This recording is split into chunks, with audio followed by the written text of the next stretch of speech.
എൻ്റെ ഉപ്പ ഒരുപാട് കഷ്ടപ്പെട്ടിട്ടുണ്ട് ഞങ്ങൾക്ക് വേണ്ടിയിട്ട്. ആ മനുഷ്യന് പകരം കൊടുക്കാൻ ഈ ദുനിയാവിൽ ഒന്നിനും ആവൂല.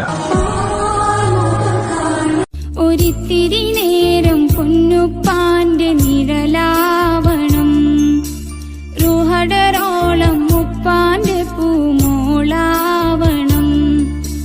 സങ്കടങ്ങൾ അലക്കടല് പോലെ വന്നാലും തളരാത്ത, എന്തുരുകും വെയിലേറ്റാലും കണ്ണൊട്ടും നിറയാത്ത ഉപ്പാനെ പൊന്നുപോലെ നോക്കിടേണം. ജീവൻ തന്ന പടച്ചവനെ ഞാൻ കണ്ടിട്ടില്ല, പക്ഷെ ജീവൻ നിലനിർത്തുന്ന ആ പടച്ചവനെ ഞാൻ കണ്ടിട്ടുണ്ട്. അതാരാ? എന്റെ വാപ്പ.